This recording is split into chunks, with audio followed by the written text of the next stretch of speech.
My GPS says I am standing still. I am looking at it right now, on my wrist, and the little blue dot on the screen is completely motionless, frozen on the trail map at a point I passed 4 minutes ago. And I am moving. I am running. My legs are pumping, my lungs are burning. The gravel is crunching under my feet with every stride, and according to every piece of technology strapped to my body, I have not moved a single inch. I want you to stay with me through every second of what I am about to tell you, because by the time this is over you are going to understand that the GPS being wrong was not the terrifying part. The terrifying part is what was right, what the GPS was accurately tracking, what was standing perfectly still at that point on the trail while I was somewhere else entirely, and what that means about where I actually was for 47 minutes in the middle of those woods with no memory of how I got there. I have been running night trails for 3 years. I started because I work a 9 to 6 shift, and by the time I am done with dinner and decompressing, it is already 10 at night, and I refuse to give up running just because the sun is down. I have good lights, a chest-mounted lamp that throws 200 lumens and a backup headlamp. I have a GPS watch. I have my phone in a vest pocket with my location shared live to my girlfriend Sarah, who monitors it from home on her laptop. I am not reckless about this. I am methodical. I know the Ridgeline Trail system the way I know my own apartment. 7 miles of interconnected loops through second growth forest. Well maintained, no technical sections, just clean dirt and gravel path winding through dark trees. I have run it in the dark dozens of times. I am comfortable out here. It is a Tuesday night in late September. I leave the trailhead at 11:50, later than usual because I got caught up in a work call. The air is cold enough to see my breath, and the forest smells like wet earth and pine, and something faintly sweet I cannot identify, but assume is some kind of decaying leaf matter. My watch connects to satellites in the first 30 seconds. The blue dot appears on the trail map, and I start my run. My plan is the outer loop, 4.5 miles, home by 1:15 at the latest. The first 2 miles are perfect. I find my rhythm quickly, my breathing settles. The chest lamp carves a bright tunnel through the dark ahead of me, and the rest of the world ceases to exist, in the way it only does when you are running well at night. At mile 2.3 I reach the junction where the outer loop splits left toward the ridge, and I take the left fork the way I have 100 times. The trail climbs here, a long gradual incline through a section of old growth, where the trees are bigger and the canopy is so dense that even the moonlight does not reach the floor. It is darker in here than anywhere else on the trail. I always push through this section fast, because something about it has always made the hair on my arms stand up, and I have never been able to explain why. At mile 2.7 I check my watch. The blue dot is moving normally along the trail. Speed reading normal, heart rate normal, everything fine. I push up the last section of the climb and crest the ridge, and I feel the cold wind hit me from the west. And I stop for 10 seconds to catch my breath and check my watch again. The blue dot is not where I am. It is behind me, back down the trail before the old growth section at the junction. I stare at it. I think GPS lag. The satellites are having trouble with the tree cover. I start running again.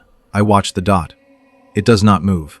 I run for 60 full seconds, a full minute of sustained movement, and the blue dot on my wrist does not shift a single pixel. It sits at the junction, motionless, like I never left it. I stop again. I look at the trail around me. I am standing on the ridge, no question. I can feel the wind. I can see the open sky above the tree line.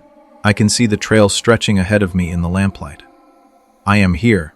The watch says I am there. I shake the watch. I tap the screen. The dot does not move. I think dead satellite connection, and I keep running, deciding to troubleshoot when I get home. For the next 9 minutes I run the ridge section and descend the north face of the loop toward the creek crossing. I am not watching my watch. I am just running. It is at the creek crossing that my phone buzzes in my vest pocket, and I pull it out and I see a text from Sarah. It says, "Why have you been standing in the same spot for 12 minutes? Is everything okay?"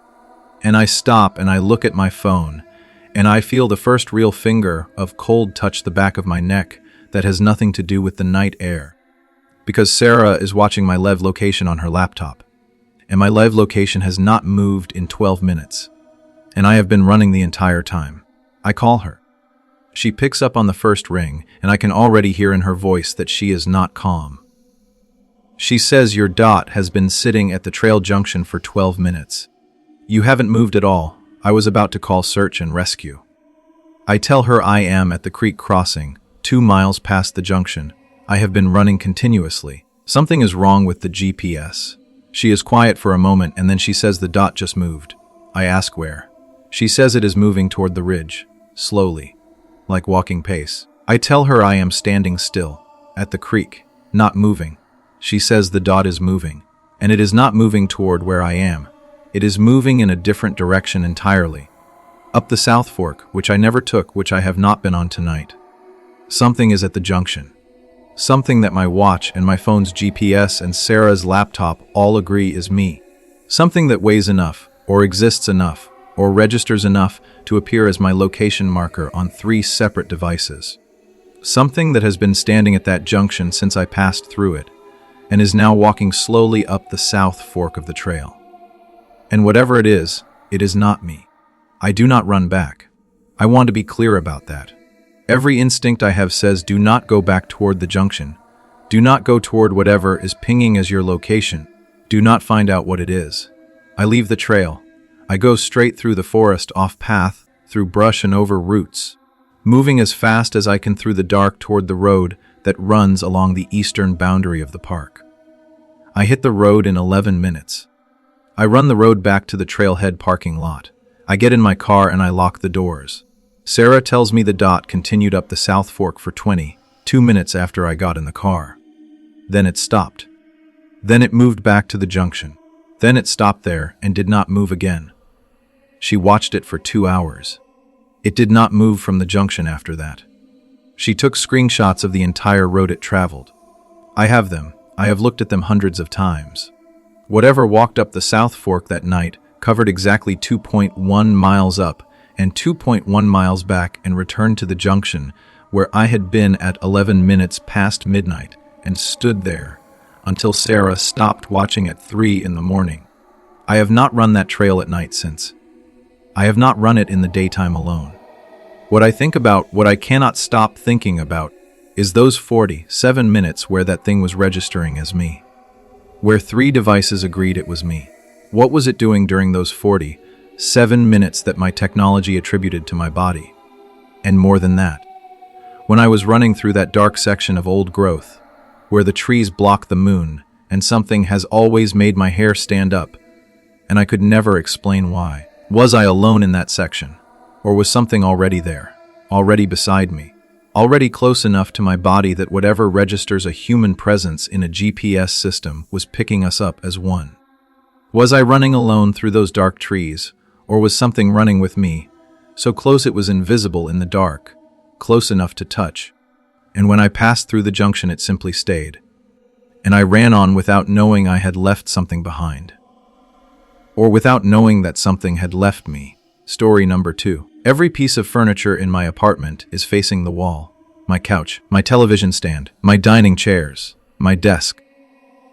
All of it turned to face the walls with their backs to the room. My roommate is standing in the kitchen doorway telling me he did not do it, and I am looking at his face trying to find the lie, and I cannot find it. And that is so much worse than if I could. Because if he is telling the truth, then something else moved every heavy piece of furniture in our apartment while we were both asleep, arranged it all with its face to the wall like something that does not want to be looked at. And whatever that is, it is still here. I can feel it. I can feel it the way you feel a presence in a dark room before your eyes adjust. Something heavy and watching in the center of this apartment that we have turned all our furniture to face. Like it made itself a throne out of our couch and our chairs and our desk, and it is sitting in the middle of it all. Right now watching us from behind our own belongings. Stay with me. Stay with me through every part of this. Because the furniture was only the beginning. Marcus and I have been roommates for 2 years in a 3rd-floor apartment in a building that was converted from a textile warehouse in the 1940s. The ceilings are 14 feet high. The floors are original hardwood, old and heavy and loud. You can hear everything in this apartment. Every footstep, every chair scrape, every time something shifts. This is important. Remember this. These floors announce everything that moves on them. It is a Thursday in February. I work nights at a hospital 2 stops away on the subway, 12-hour shifts, and I get home at 7:15 in the morning. Marcus works from home, keeps late hours, is usually awake until 2 or 3 and then sleeps until noon. When I leave for my shift on Wednesday night at 6:45, everything in the apartment is normal. Couch facing the TV. Dining table and 4 chairs arranged normally. My desk in the corner facing the window the way it has been for 2 years. Everything exactly where it has always been. I have a specific memory of dropping my keys on the kitchen counter and looking back at the living room before I go out the door, and everything is normal. I have replayed that moment so many times I can see it like a photograph.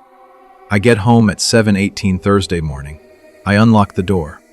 I push it open, and I stop in the doorway because what I am seeing does not process correctly for several seconds. The couch is facing the far wall. Turned completely around, facing the wall. It's back to the room. The television it was facing is now behind it. The 2 armchairs are both turned to face their respective walls. The dining chairs, all 4, are pushed in against the table, and the table itself has been rotated so all 4 chairs face outward toward the walls. My desk in the corner has been turned to face the corner, like a child being punished. Every surface that used to face into the room now faces a wall. The room has been inverted, not destroyed, not thrown around. Carefully, deliberately rearranged so that everything faces away from the center. I stand in the doorway and I do not move for what must be 30 seconds. Then I call Marcus's name. His bedroom door is closed. I hear him move, and then his door opens and he comes out squinting in the light, and he looks at the living room and stops. He looks at it the way I looked at it. That several second delay where the brain refuses to accept what the eyes are sending. Then he looks at me. I ask him what he did. He says what? I say, what did you do to the room? He looks at the room again and back at me, and he says I was asleep. I say this does not happen by itself. He says I know that and I did not do it. I was in my room. I was asleep. We stand in the apartment and we look at each other, and there is a specific quality to the silence between us that I have never experienced before or since. It is the silence of 2 people who are each hoping the other one is lying, because the alternative is something neither of us can hold in our heads yet. I ask him if he heard anything in the night. He says yes. I feel the floor drop out of my stomach. He says around 3 in the morning, he heard what he thought was me coming home early, movement in the living room, slow and steady, things shifting. He says he assumed it was me rearranging something or looking for something in the dark, and he rolled over and went back to sleep. He heard it for about 40 minutes. Slow, steady, the sound of things being moved carefully on these loud old hardwood floors for 40 minutes, and he thought it was me. Except I was at the hospital. I was on shift. I have the clock in record. I was 45 minutes away by subway at 3 in the morning when something was in our living room moving furniture for 40 minutes. We look at the couch. It takes both of us to move it back. I am not a small man. Marcus is bigger than me. The couch is heavy and awkward and takes real effort to rotate. We move it back, and we are both slightly out of breath after. We look at each other and neither of us says what we are both thinking, which is that something moved this by itself in the dark, quietly enough that Marcus heard only gentle shifting sounds, methodically enough to turn every piece of furniture in the room without waking him up, and then left. Or did not leave. We have no way of knowing whether it left. The landlord finds nothing, no sign of entry. The door was locked when I arrived. The windows on the 3rd floor are painted shut, undisturbed. There is no explanation for how anyone got in. There is no explanation for why anyone would do this and leave without taking anything or harming anything.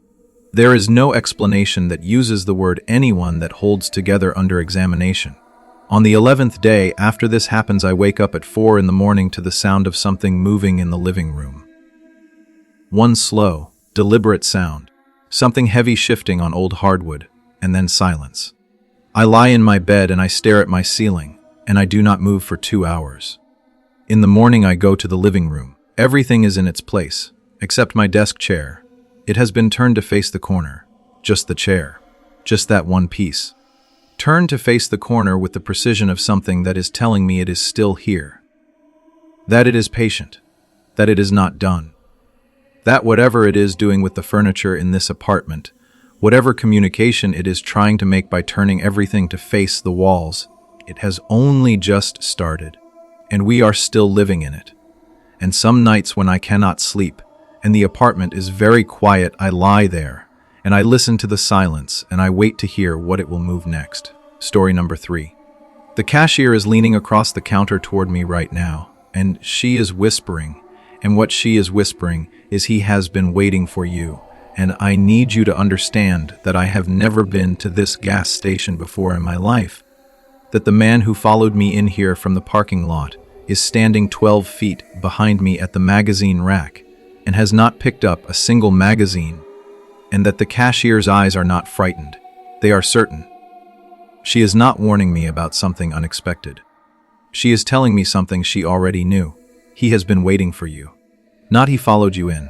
Not that man is acting strange. He has been waiting. Present perfect tense. Something that started before I arrived and was already in progress when I walked through that door.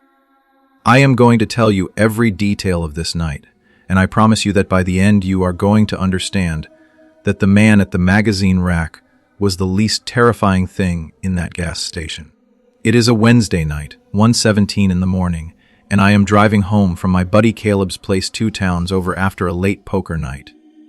I am not drunk. 2 beers over 5 hours, I am fine to drive, but I am running low on gas, and I have that specific late night tired where the edges of your thinking go slightly soft. I pull off the highway at an exit I do not normally use, and I follow the signs for the gas station half a mile from the ramp. The station is a standalone building, small. One of those independent places that still exists somehow between all the chain stations, fluorescent lights buzzing over 4 pumps, a small convenience store attached, a hand-painted sign above the door. The parking lot is empty except for 1 car, an older model dark sedan parked not at a pump, but at the far edge of the lot near the road. Engine off, no one visible inside. I pull up to a pump and I get out and I start the gas, and I take out my phone to check something while I wait. That is when I notice the man. He is walking across the parking lot from the direction of the dark sedan. Not toward me directly. At an angle, the kind of angle that gives itself plausible deniability, like he is heading for the store entrance and I happen to be in the general area of his path. He is medium height, dark jacket, dark pants, face I cannot rid in the parking lot light. I watch him. He does not look at me. He reaches the store entrance and pushes through the door and goes inside. I watch the door close behind him. I tell myself he wants coffee. I tell myself he is a normal person at a gas station at 1 in the morning the same as I am. I tell myself this without fully believing it. My gas finishes.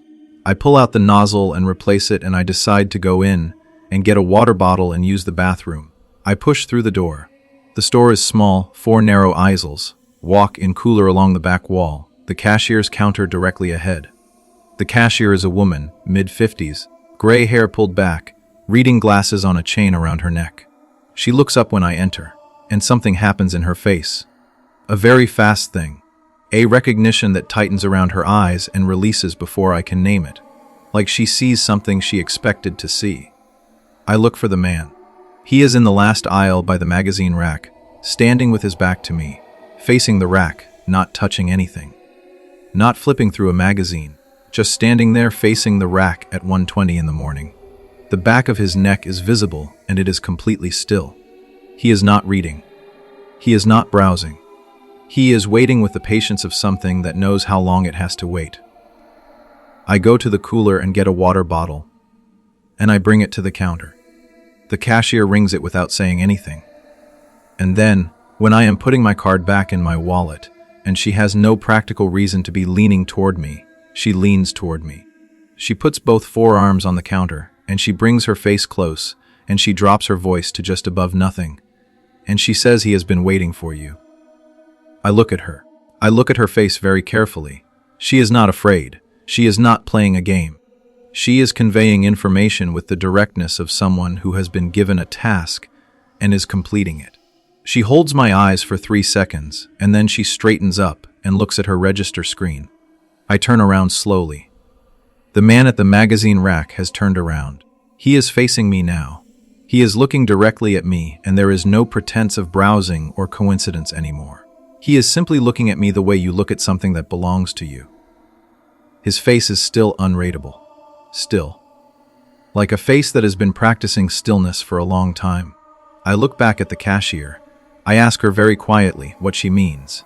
She does not look up from her register. She says what she said is all she can say. I ask her if she knows him. She says not exactly. I ask her what that means. She says he comes in. I ask how often. She says every night this week. At the same time. And then she looks up at me, and she says except tonight he came in 2 hours before his usual time. Like he knew tonight would be different. Like he knew someone was coming. I leave. I do not use the bathroom. I go directly out the door to my car, and I get in and I lock it and I pull out of the lot, and I get on the highway and I drive. I watch my mirrors for 12 miles. No headlights follow me. I check 3 times. Nothing. I call Caleb the next morning, and I tell him everything, and we both spend 2 hours trying to explain it rationally. Maybe the cashier was confused. Maybe she mistook me for someone else the man had been asking about. Maybe it was an elaborate, strange joke. Every explanation has a gap in it that the reality pours through. He has been waiting for you. Not he was asking about someone like you. Not he mentioned someone was coming. He has been waiting for you. Specific, directed, at me. There is one more thing that I did not remember until 2 days later. When I was driving to Caleb's place that evening, before the poker night, I passed that gas station. I passed it going the other direction on the highway, the exit visible from the road, the station's lights visible beyond the ramp. I noticed it because the lights were bright, and I registered it subconsciously as a place I could stop for gas on the way home if I needed to. A thought that lasted maybe 2 seconds and then dissolved into the drive. A private thought in my car alone that I told no one. And somehow a man in a dark car in that parking lot knew. Not that I might stop. Not that someone might stop. That I would stop. And he was there 2 hours early to make sure he did not miss me. Which means whatever this is, whatever the man in the dark jacket is, and whatever the cashier's part in it is not random. It is not opportunistic. It began before I pulled into that lot. It began before I even decided to take that exit. Something knew my route before I drove it. Something was in position before I arrived. And whatever it wanted with me that night, whatever the waiting was for, I do not know if it finished with me when I drove away or if it is simply waiting again. In a different place on a different road. Patient and certain and already there before I arrive.